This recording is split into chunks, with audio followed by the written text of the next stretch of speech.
Hello and welcome to Authentic Parenting. I am Anna Seewald. As we wrap up our 10-year anniversary celebration of the Authentic Parenting podcast, I am so excited to share a very special episode with you, an interview of me conducted by my dear friend, colleague, and longtime collaborator, Dr. Laura Froyen. Laura and I go way back. She joined me early in the life of this podcast and became my go-to co-host for our monthly special episodes. Over the years, our conversations have evolved, and what hasn't changed is the depth, honesty, and connection we share, and how much listeners love hearing us together. In this episode, Laura turns the tables and asks me about the heart behind the podcast, how it began, how it's changed, and what it has meant to me over the past decade. I loved her questions, and I loved this conversation. If you've been following along this month, listening to milestone episodes from the archive, this one brings it all together. And we will be closing the celebration in a meaningful way by ending with the very beginning. A long-lost, ever-before-released first episode of the Authentic Parenting podcast. Here is to beginnings, endings, and everything in between. Thank you for being on this journey with me and for the work you do every day to raise emotionally healthy children while growing yourself. Well, I'm excited for this podcast. I prepared questions for you and everything. If you want me to be like your interviewer, I would be happy to do that. Take it wherever you want to take it, my friend. Okay.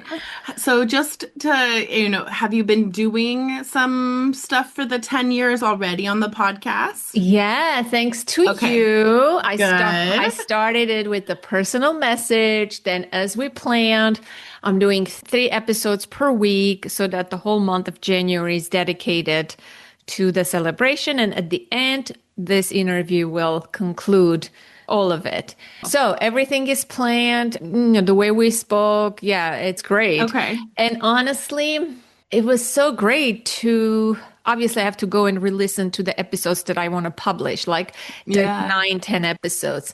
And so it's been like, wow, like so much comes back, so many memories. Like I get really excited about the podcast. Like it's very interesting.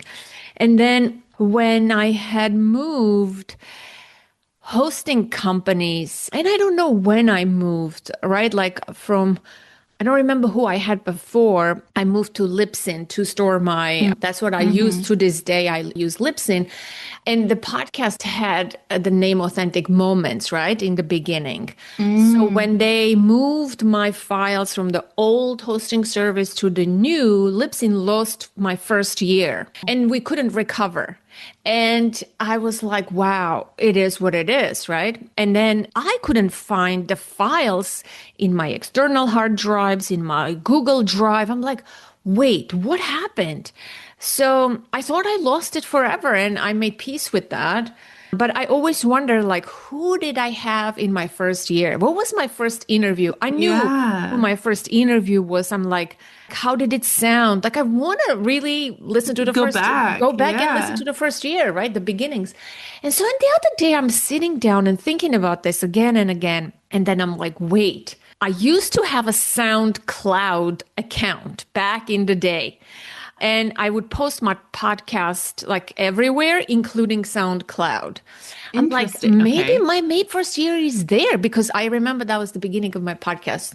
I recreate my password. I go through the hassle of like accessing my old account and I see my first year is there. It's all there. Oh my gosh. But I can't access. It says hidden. I'm like, damn it. Like, I want to download this. How do I do it? So I do a little research. It says if you purchase the SoundCloud, whatever Artist Pro account, you'll have access. And I'm like, will I? Like, I'm kind of doubtful, but I paid money and sure enough. Oh, you got it back. Oh my gosh. I got it back. I got back everything the first year. And I can tell when you and I first starting doing the episode, I found our first episode together. I found the last one with Sarah. I found my everything. And I've been trying to go over through some of this first year files. And it's like, wow. Laura, it's amazing. The titles of the episodes. It's like, I'm like, wait, did this podcast ever evolve and grow? Or I've been doing the same thing like all the time. So look, this is the first episode, how to find balance as a mom and ditch overwhelm. I love that. Yeah. I still talk about that 10 years in. Like it's still relevant though, too. Right? And physical punishment of kids. Raising self-confident, responsible, and independent kids. Birth, death, and whatever, meditation, motherhood. The power of attachment, emotions, and trust. Right? Wired child, reclaiming childhood in a digital age. I mean, still things we're talking about. That's wild. This is wild that in 2015, I was already talking about like trauma, mom guilt, all Look those things. Look at you. Like I'm talking about now. And I was like, I'm like, did I ever evolve? Like, what's happening? No. Well, I'm curious, Anna, that makes me wonder, so I'm kind of curious about when you first decided to start this podcast, like, where were you coming from? What were you hoping for it? If you really think back to that 10 years ago, gosh, your daughter was still really little. 7. What was going on in your life? What were you hoping for with this podcast? Before I answer that question, you mentioned my daughter, and there are so many episodes with my daughter in the first year. And just listening back, I interview her on my podcast to introduce my daughter to my audience. Then she interviews me. Then we have a conversation. Then it's like so many episodes. And I'm like, wow. And listening to my daughter's voice when she was 7, 8, her sweet 9, little voice. It's so different. Her thinking, the words she uses, she's like, actually, mom, actually. It's like, wow. I'm so glad I did that. I have this, it's a time machine. You go back and you touch something that I had forgotten that I had my daughter so many times on the podcast. Yeah. And yesterday I said, Ella, I want to share, like some episodes with you that you were on my podcast. She's like, I said, there are so many. She's like, I guess you didn't have guests in the first year. I was your only guest. Maybe partially that's true. Look at this. New dad's reflection on fatherhood. I was covering a lot of fatherhood things, how to keep your relationship strong while parenting, when your spouse parents differently. Such great episodes. Honestly, emotions, anger, empathy, and kids, peaceful parenting. Spanking and alternatives to punishment, moving from punishments to alternatives. I covered a lot of punishment stuff because I wanted to, I guess, establish myself as a non-punitive person, what I believed. But look at this, trauma triggers and aware parenting. What else? Mommy guilt, trauma, pain, and your body. I'm like, wow.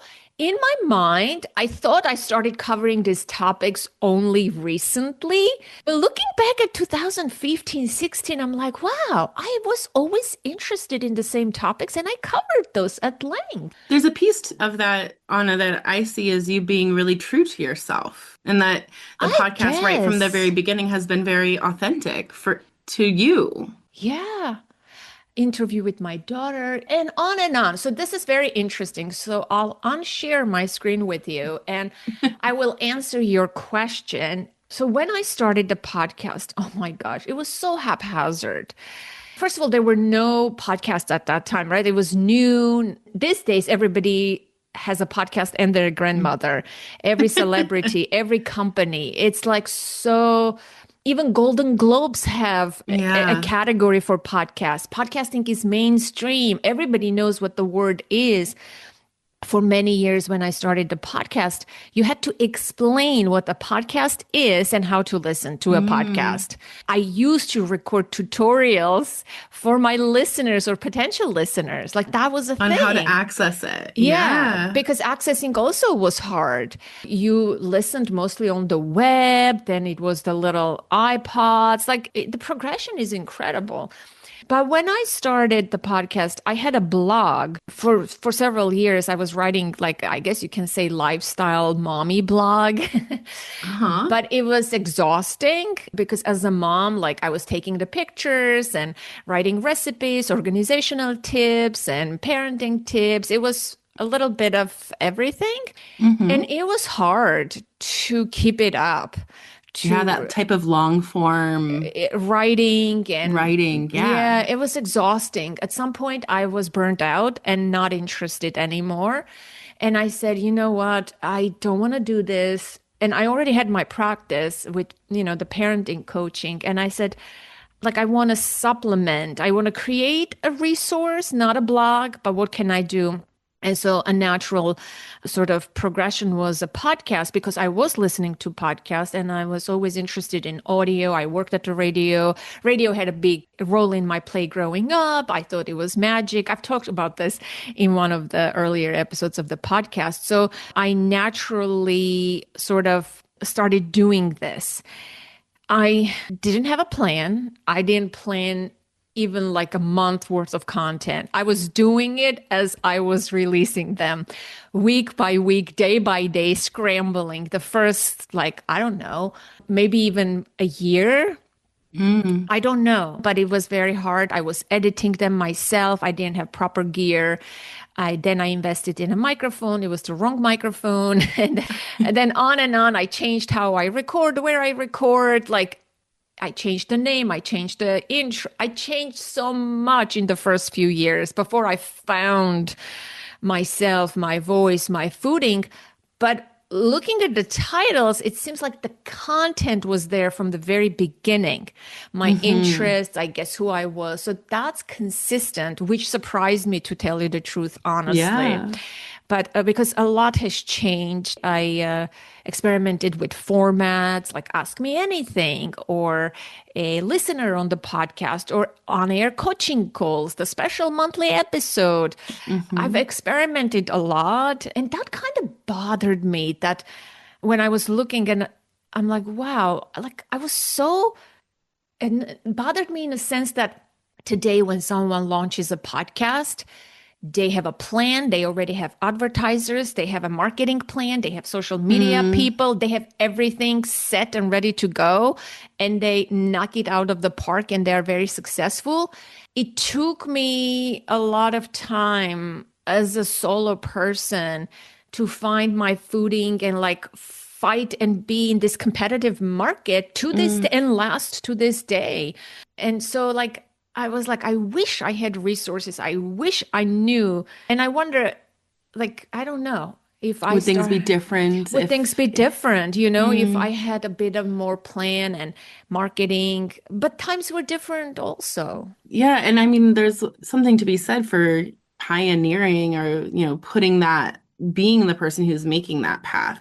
Perhaps the people who are launching now who know what to do and know how to have that plan, they without being able to look back at what was successful, what wasn't, and all the people who did the experimenting, like then the people now wouldn't have that path. Do you know what I mean? Like that Yeah. you kind of created that, all Yeah. of the folks who were doing that from the beginning, who were doing it Yeah. kind of from scratch, figuring it out, trying, seeing what works, what doesn't. You know, the folks who came later get to rest on that, a little bit, get to have it a little bit easier because of that. Yeah, true. We didn't have a playbook. We didn't know what worked, what didn't. It was free and open. And I like that because you can be creative without any judgment or expectation or standards from outside. Yeah. So I love that part of podcasting. And it was a lot more intimate. When I go back and listen to older episodes, oh my gosh, I am with listeners. Listeners are sending feedback and questions. Like I'm involved, Mm, they are involved. Not now. Now it's just a podcast. Like in every episode, I used to talk to the listener. I used to share things from my life. They would share. It was very mhm. personal, intimate. It's not like that now because you don't know who is listening. You cannot share something because they're not your reliable listeners. They come and go. And Do so you miss that? Do you miss I that miss intimacy? that. I miss that. I miss that. And I do miss that when I listen to like the 100th episode, 200 and earlier episodes. I'm like, wow, it was a different medium. It was so Mm. different. Now, my attitude towards has changed too, and the How, expectations of the public are different. tell me how you've changed, how your attitude towards it has changed. Well, I can't open an episode and say, I got feedback from one of my listeners, Laura, and she said this, and that I cannot talk like that. No one will listen because they're so busy. They have 3 second attention span. Is this valuable, this content for me? It's about content now, it's about competition. Less about the relationship. Yes, I believe that's what has happened to podcasting as a medium. It was very communal and relational. And the earlier podcasters, we all kind of knew one another. I used to go to Yeah. podcasting conventions and conferences and expos, and you knew. I remember in 2000, maybe 17, I went to a podcasting small conference, very small in Washington, D.C. And because we would guest on each other's podcasts, even if it wasn't related, okay? Like you would guest because there were no guests at that time. No one was Yeah. promoting anything. I was like grabbing coffee and talking to someone, and someone approached me and they said, "You Anna Seewald?" I said, "Yes." And he said, "Grief Dreams, episode 59. I recognized your voice." I'm like, "Excuse me?" Because everybody was listening to each other's Yeah. podcast. It Yeah. was so Yeah. small. Like, and I have Mhm. a specific accent. He recognized my voice. I'm like, oh my gosh, that would never happen now. No, it's too big. It's It's gotten so too, big. yeah. Yeah. Okay. I'm curious, thinking like reflecting back on those earlier episodes. Do you notice anything different about who you were at the time? How you've changed in the last 10 years? Yeah, yeah. I think I was reflecting on that. As a person, my ideas and my values have not changed for sure. The content I cover hasn't changed, but my delivery has changed. Oh, Like I'm listening to earlier episodes and I'm like, why am I shouting or why am I speaking so quote unquote formally? Hello, Mr. Such and Such. It's like when there was a respectful guest, I would be so honored to have them. I would be humble and have this like voice, like this preppy. Do you know what I mean? Like uh-huh. that kind of A little voice. fawning, a little, yes, A yeah. little maybe fawning, but a little more too respectful. And not respectful is not the right word, maybe, but there is a difference in now I'm more relaxed. And you maybe Now, feel more yeah. collegial with the big names that you Yes, have come on the yes, podcast. yes, Yeah. that's the word. Exactly. And so it was a little like that, my So delivery. there's a little bit of like you kind of cringe a little bit sometimes when you hear For yourself. sure. And I'm like, oh my gosh, Anna, why are you talking like that? Talk like a normal person. And partly that's probably my education too, like we are respectful of authority and those who are more knowledgeable than us. That comes from my education, I guess, having been raised in the Soviet Union. Think that your confidence has increased over the past years, like your sense of being able to kind of stand on your own and be an authority in this field? And you know what? And I don't know about that. What I noticed also is I was a little more. There should be alternatives to punishment. Punishment is wrong. I was very hardcore on some of the beliefs, and I was pushing forward like this is it. If you punish, da da da da da da. Like I was very maybe Some black really and hard white, maybe lines. hard lines, maybe Uh-huh. I noticed that in whatever I believed, I stood firmly and I pushed with conviction. Like you hear that in my voice. Now I'm very much more relaxed. Like there's room for I've developed like that. I have more You've tolerance. softened. I softened a lot. Yeah, I can tell. What do Um, you think is behind the softening? Like what has allowed, on those things where you maybe would have taken such a firm stance and now you've maybe softened a little bit. What's behind that softening? Hmm. Such great question. And let's analyze a little bit. But you know what? I kind of regret, looking back now, I regret for not having maintained that strong, confident, this is my way and it's the right way kind of attitude. Okay. Because those are the people who freaking succeed in today's Instagram and Guru Land and everywhere. If you, Absolutely. Those if like hard yeah, lines, yeah. take a position and stand by Yes. it. Yeah. I feel like I became softer. And with that, even though I haven't neglected my positions on anything, I'm not pushing hardcore my ideas forward. But there are people who do, and they are the ones who are on TV and everywhere, and they're Mm, getting the book deals and all of that. And I kind of feel like, why did I lose that? But I mm, didn't lose it on purpose. I guess it was just an evolution because the more people you talk to, the more stories you cover, the more you learn. I think I just became maybe more confident that I don't have to fight hard for those ideas. And one of the biggest ideas was that I was anti-punishment, anti-violence against children, and I was a big proponent. That drives me to this day. If you ask me mm-hmm. what's my mission behind my work, to this day, my daughter asked me the other day, she's like, Mom, she was applying to colleges, and one of the prompts for one of the college essays was, You have 10 minutes, a million people audience. What's your message? And my daughter said, Mom, do you know your message? I said, Sure.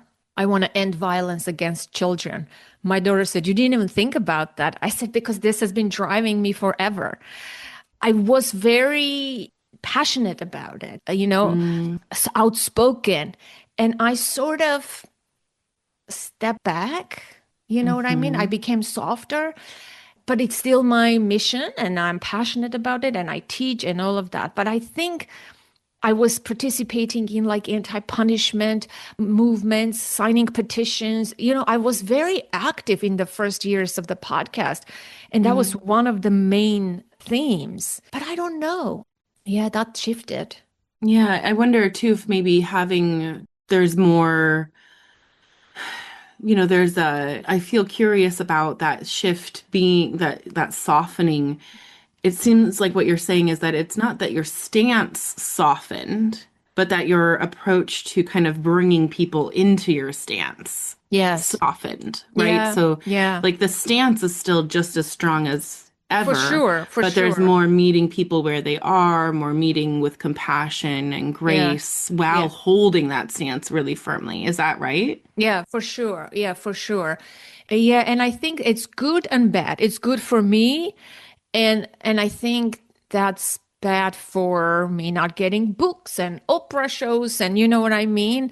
I Yeah. feel like when you look online, people, in order to differentiate yourself in the noisy world of online promoters, because we're all Yeah. promoting things, those who stand out have hardcore stances and they just say the same thing over and over and over, whether it's protein, whether it's exercise, whether it's parenting, whether it's anything.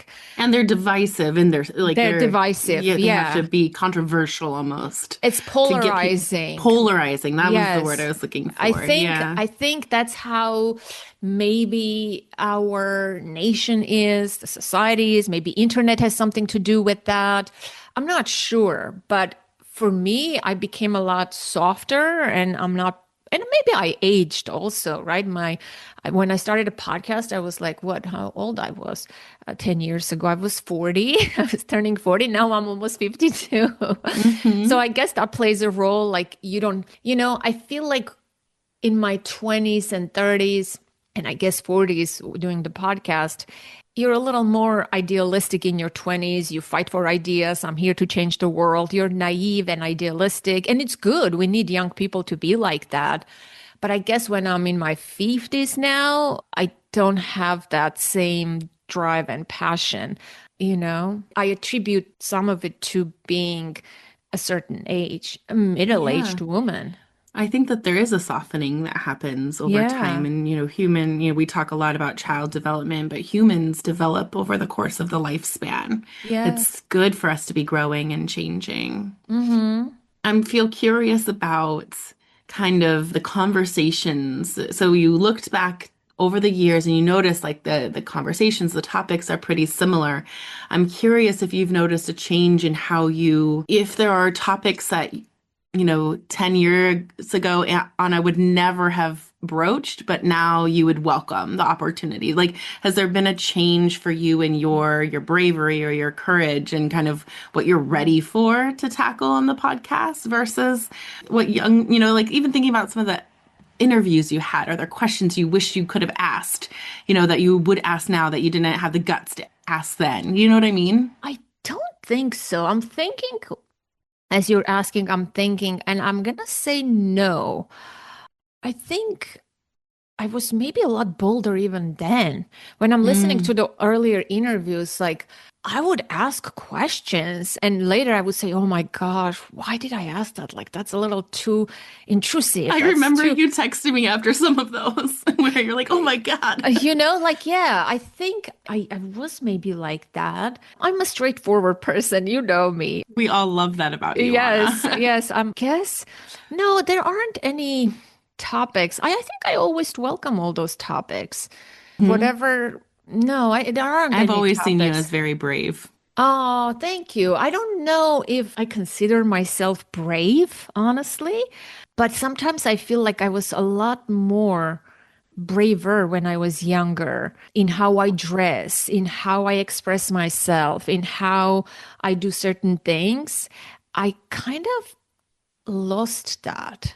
I'm Hmm. not sure if it applies to podcasting, but in general, towards life, I was like, wow, I used to be a lot more artsy and risk-taking in like dressing and using scarves that no one used and using this and that. And now I'm a little tame and Do you miss and that? basic. I don't know. I wouldn't think much Mm. about that. I was just like that. Hmm. Yeah, I noticed that. It's interesting to reflect on how we change over the years. Yeah. Okay, so I feel curious, was there ever a time in the 10 years of the podcast where you almost quit? Where you Yes. just almost let it go? And Yes. what kept you coming back? What helped you over that hurdle? What was going A on? couple of times. I believe the first one I felt, I'm gonna say it was 2018, December, I believe. I was so burned out. I started resenting and hating doing the podcast. Mm. I was so burnt out because it wasn't landing the way I wanted. I wasn't getting support from the listeners. I'm still not making money from the podcast. I let that go. But it was just not working for me, what I Hmm. thought should work for me. And I was at a time part of this mastermind group. One lady organized this, like, I think we were all podcasters. They had all different podcasts, not parenting podcasts. I was part of this group, and we would once a month get together and just share ideas and just talk and support. And in that session, I shared that, I'm feeling burnt out. I hate my podcast. I resent the work that goes into it. Like, Hmm. it doesn't feel good. And I got advice from them, and they said, well, take a break. It's your Yeah. podcast. Take a break for a month or something. And I said, really? I can? Because when you're invested in this endeavor, there are listeners. You feel responsible, You do. it Yeah. has There's to so much be, pressure. there's so much pressure, even though no one puts that pressure, even though if I don't release an episode, one week I miss, no one is going to even notice. No one, you know what I mean? Like it doesn't make a Hmm. difference. But because I had that responsibility and that commitment, I said, can I do that? They said, yes, like schedule some old episodes to air, republish things. Like there are ways to do that. And I think that was the first time I like exhaled and re-released an entire month of, I believe, January, like older episodes. And I regrouped and I thought about it and I came back stronger. And so that was the first one. And the biggest one. After that, again, it has happened. Oh, it has happened one more time. So for the entire life of the podcast, I was working with my producer, editor, Danny Osmond from Emerald City Productions. The first, I think, year or two, I was editing my own podcast. It's hard work, but I'm Such glad. hard work. It's hard. It goes so hard. many hours you spend, and you're not like a professional. You don't know what you're doing. I spent so many hours learning on YouTube what to do. Anyways, I was doing my own editing. I didn't have money to hire someone at that time. But then I remember the moment I did 10 interviews for Father's Day. I interviewed 10 fathers and I was trying to connect and edit 10 tracks at the same time. And I'm like, oh my God. I'm like, what am I doing? What am I doing? It's not working. And I heard Danny's ad on some other podcast about podcasting. And I said, I'm going to contact that person. I need help. And he was a boutique person, very expensive at the time. But I hired him. I said, you know what? I explained the situation and he edited. And from that day on, I started working with him. For many years, Danny was my guy.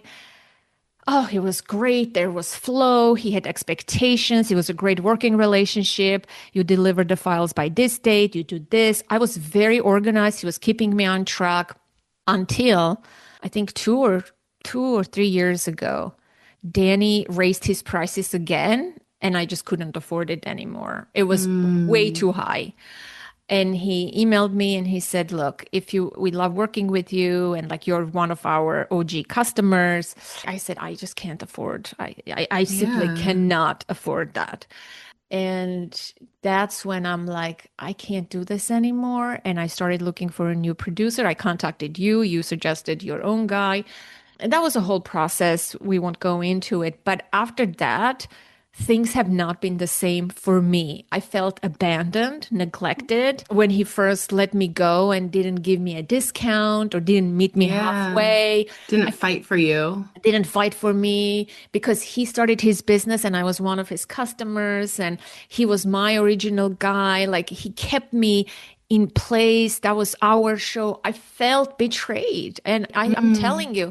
And after that, I have a wonderful editor. He's amazing. I'm working with him. But I have not been the same in terms of consistency, delivery, sending him files on the same day, on the same window. I just dropped the ball and it's been 2 years. I cannot recover. It took me a while to recover. It was really difficult. Yeah. You don't even know necessarily how much you're relying on that kind of background service. And, the listener, hopefully never knows, right? Like that this is something that's happening in the background because they're putting it in their ear and that's good, right? Like that's part of the service we're providing, but there is a lot that goes on in the background that can be really stressful. Yeah. And a lot of money goes into it. Like hiring a new editor was a whole big process. It took many months. Oh, it's exhausting. And when you find with Danny, I had my groove. I didn't have to tell him anything. He knew me. He knew what to edit, what to keep, what to do. With my new guy, he also knows me now. It takes a Time while to build a relationship. So without me telling him, can you remove this? Can you do this? And I don't know, it affected me deeply.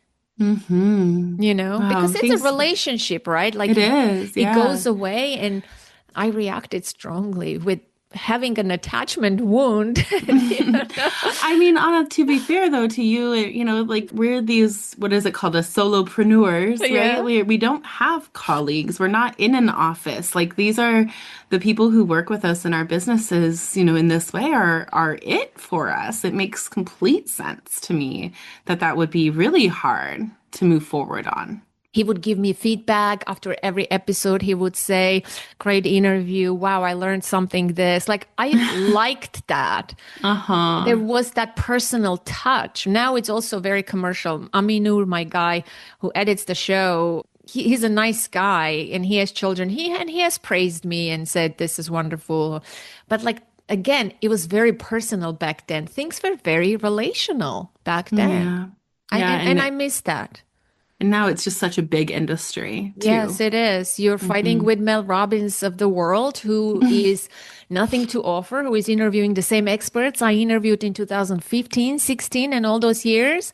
But I Yeah. never became quote unquote big. I never wrote a book that it's a bullshit called Let Them Theory. You know what I mean? It's just like it's disgusting sometimes, you know? Yeah. And it changed. It's sleazy now, some of the stuff that I see, and I resent that, you know? That's one of the things too, when you were talking about how you wish you had maybe stayed in that hard stance place. I don't know. I love the nuances of the conversations you and I have. I think that there is a need for more nuanced, compassionate conversations. Well, with still a strong moral stance, right?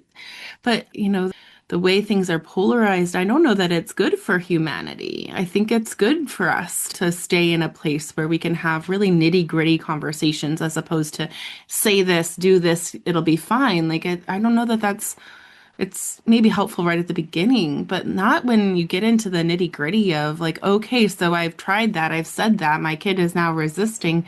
What do we do? Like getting into the theory of, what's going on in your body and in their body and how do we stay in relationship in the midst of having a power, like it is just, it's more nuanced than some big statement, let them, or what, you know what I mean? Yeah, It's just, it yeah. is more nuanced. I respect and admire that about you and enjoy it personally.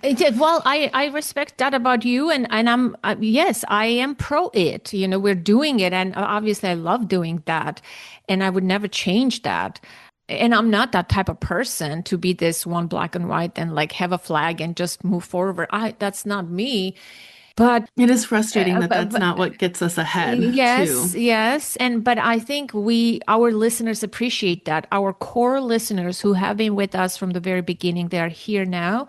They love our conversations. They love who we are, and they exactly love that nuanced conversation.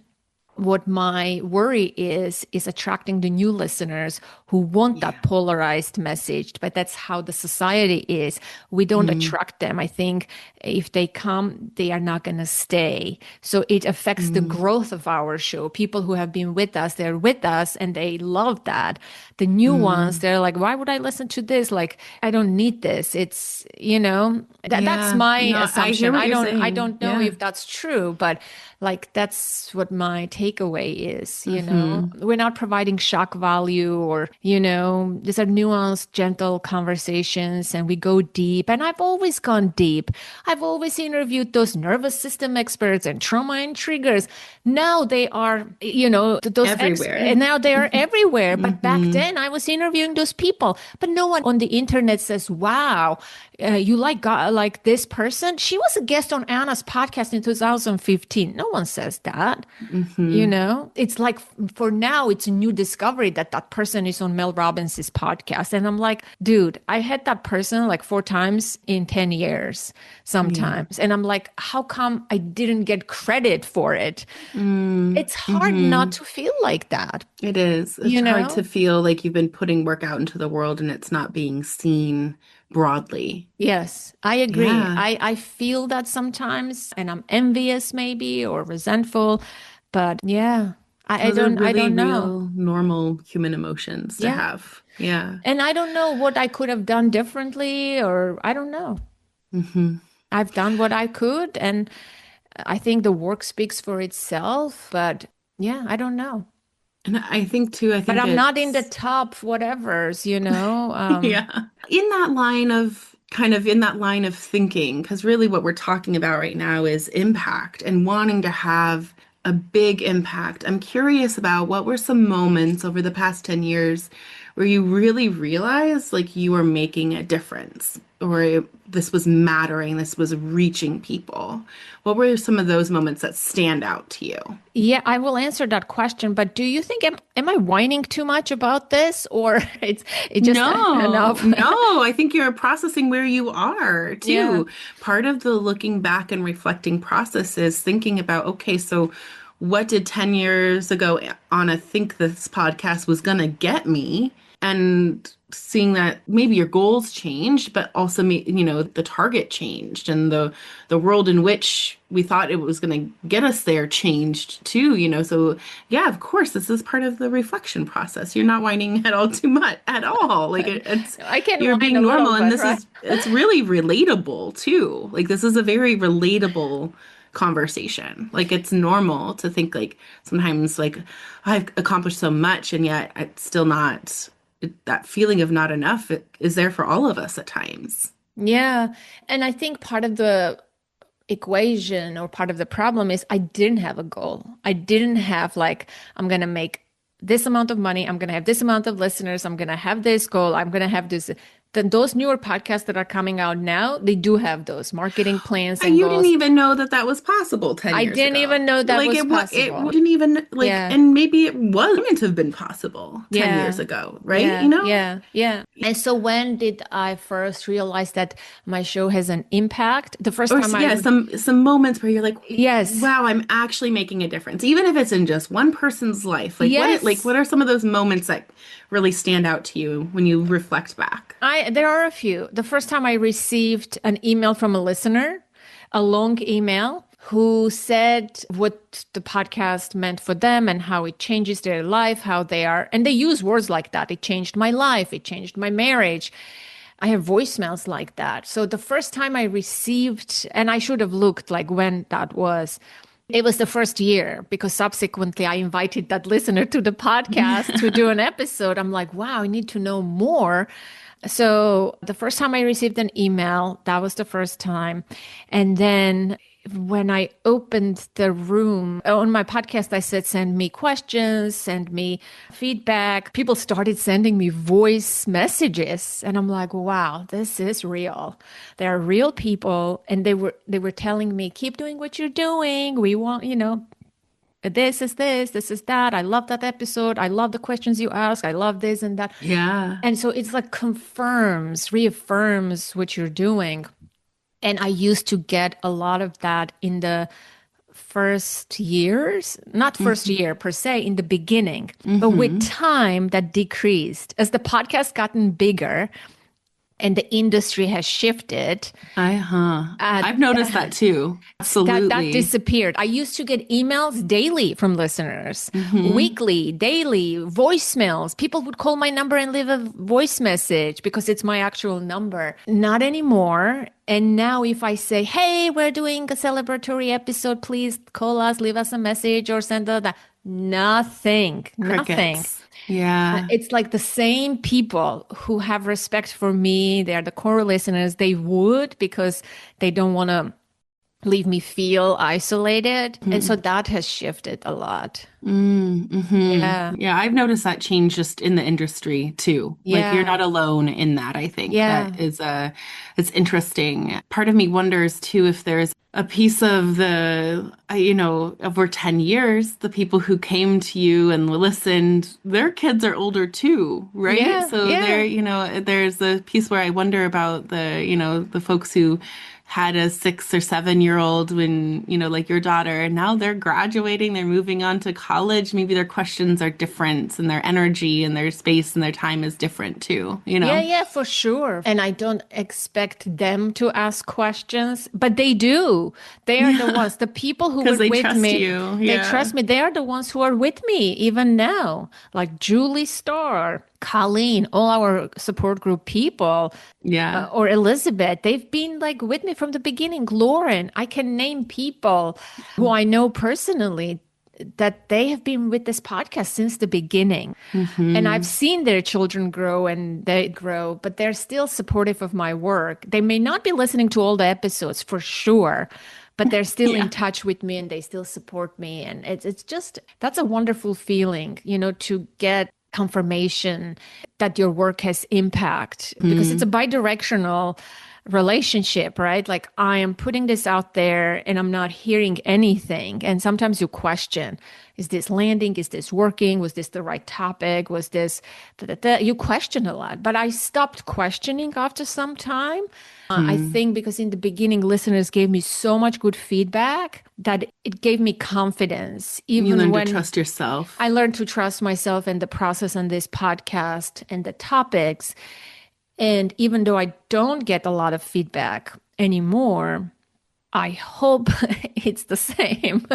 Yeah, You know, yeah. I do have the confidence that it's the same because I used to get feedback. Wow, people would say things like, it changed my marriage.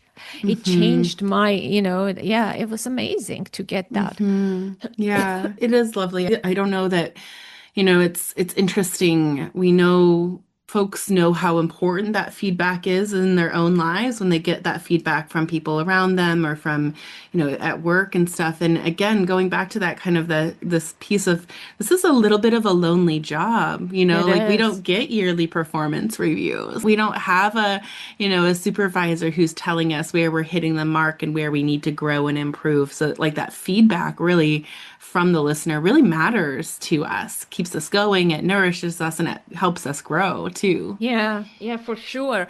Because being alone at this, doing this solo, you have to inspire yourself. You have to encourage yourself. Mm. You have to believe it's a lot. How do you do that, Anna? How do you do that for yourself? Oh God, I don't know.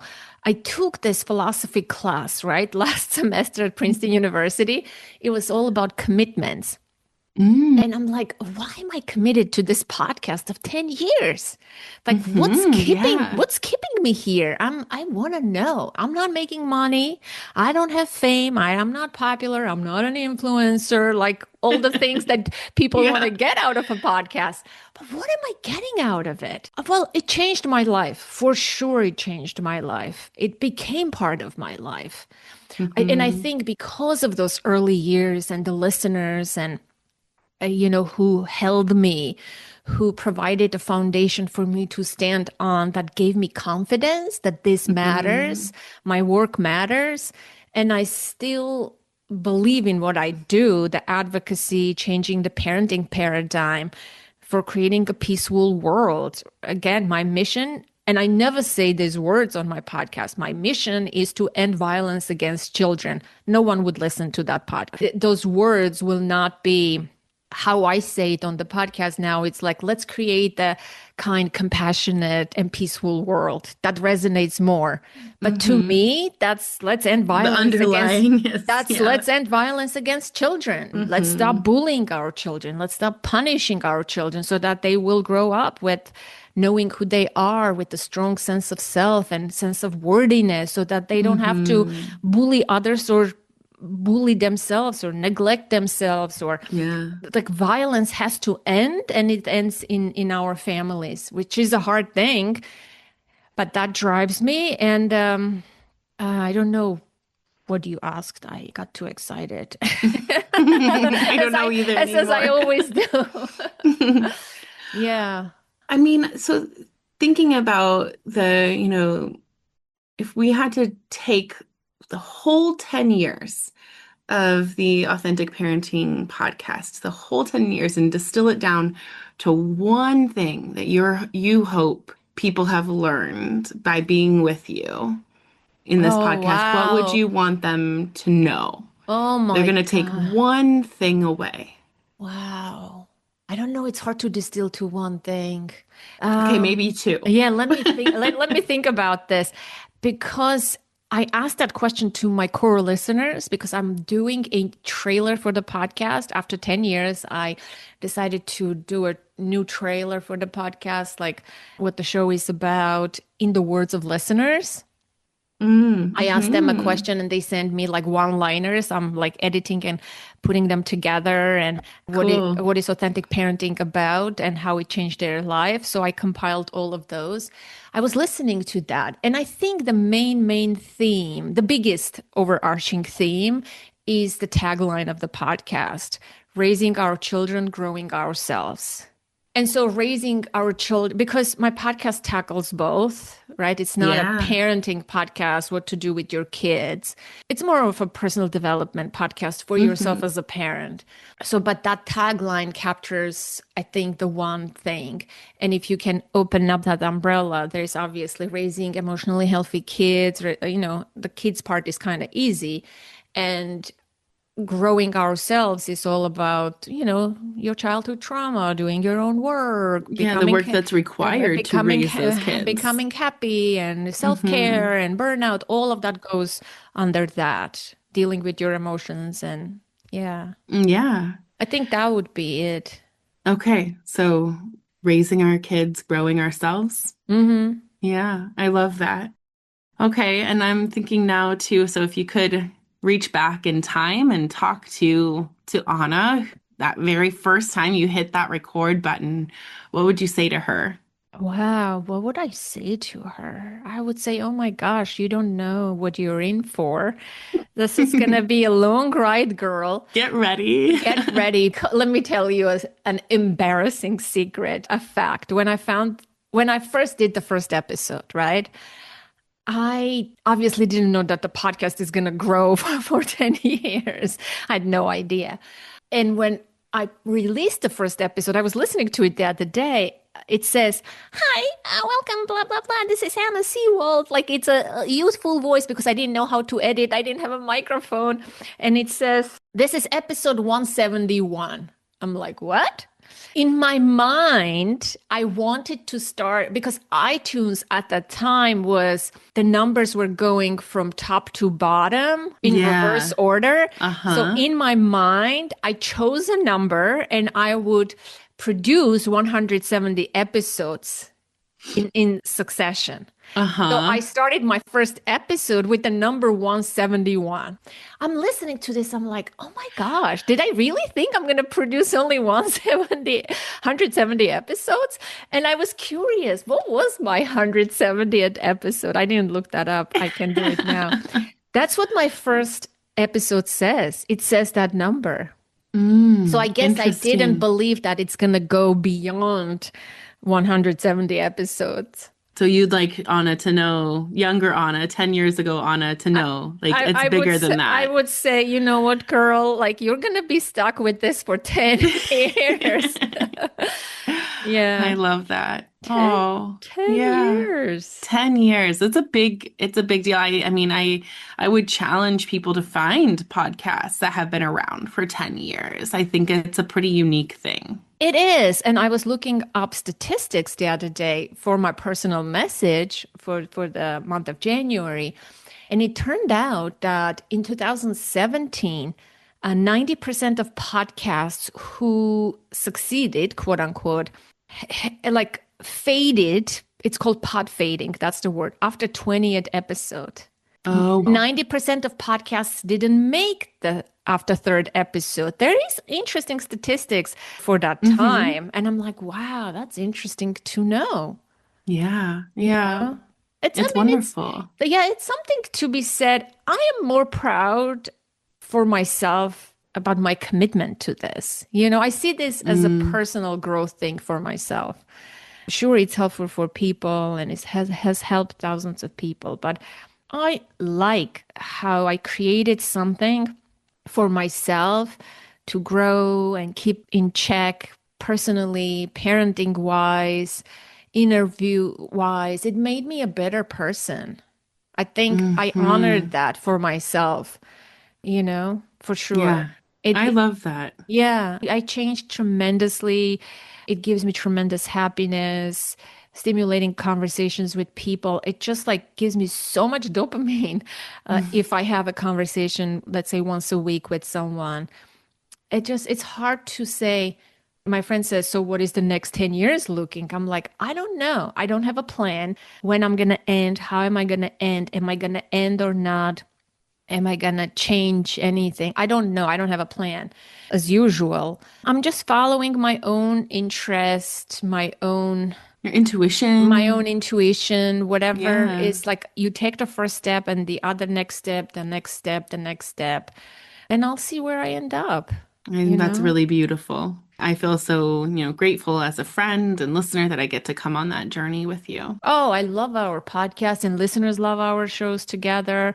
In fact, I found our first one. You are very formal too. You have I was so nervous, Anna. Oh my I God. know. I'm like, oh my gosh, like I invited this person without any preparation.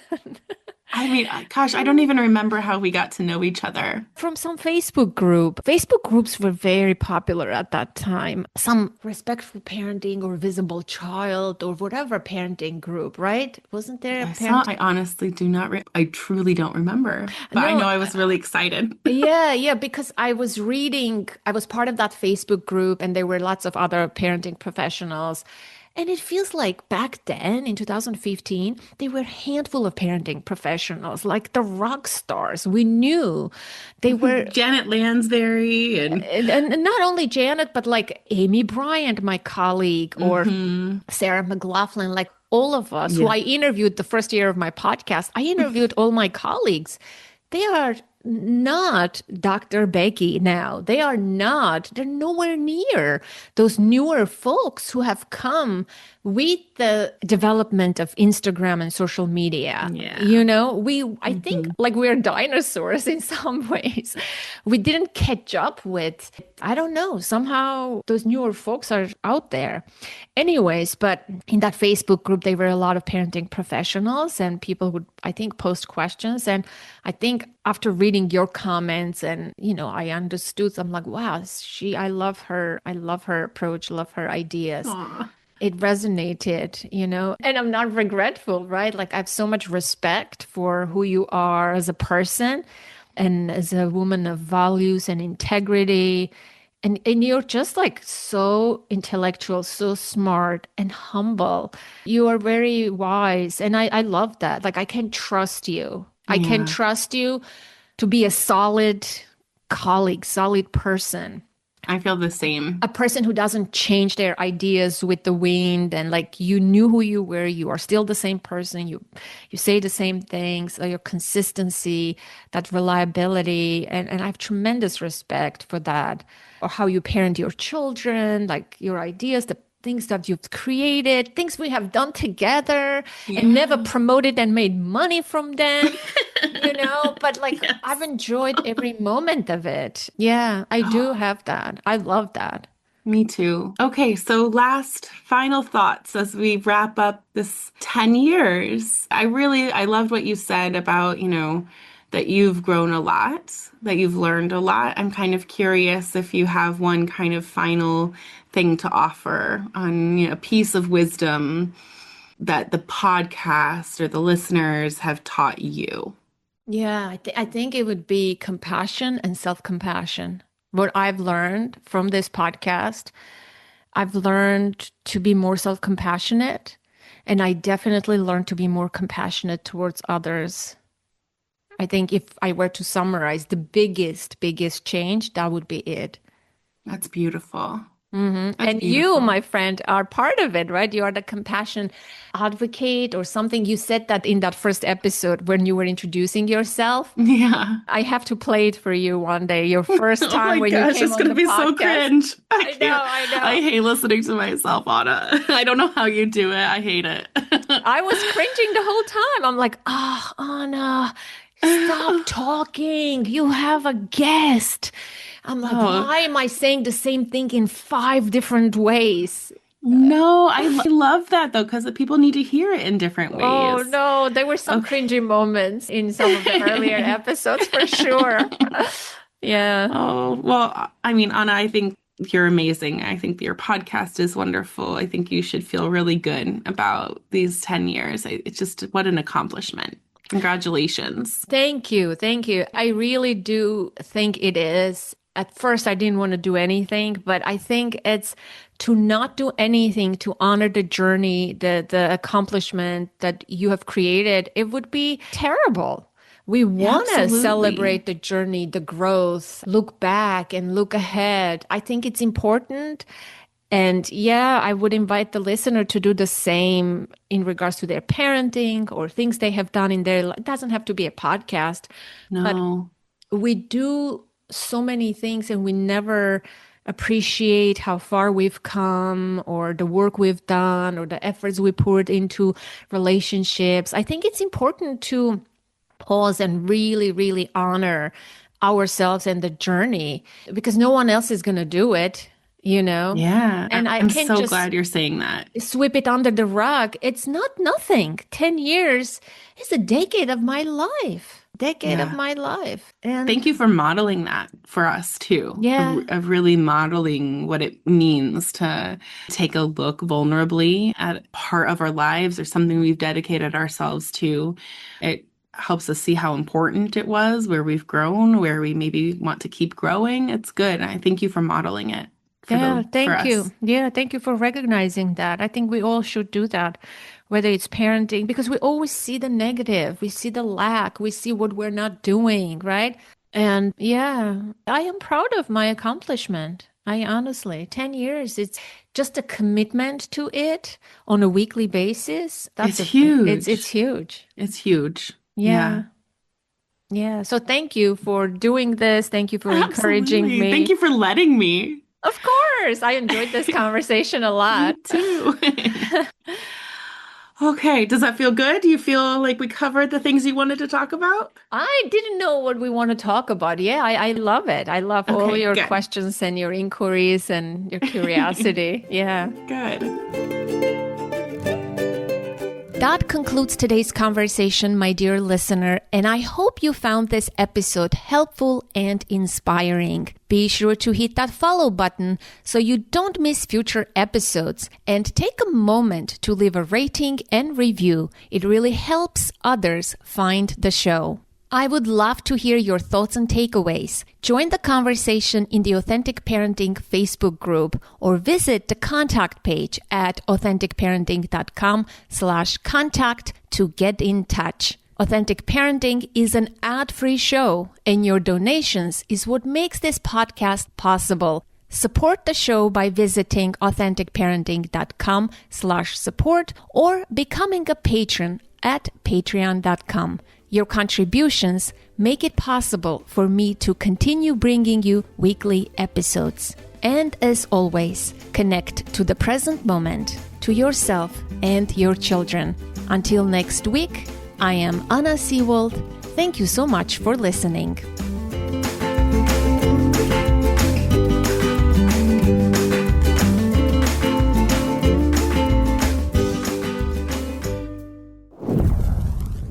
This episode was edited and produced by Ami Noor.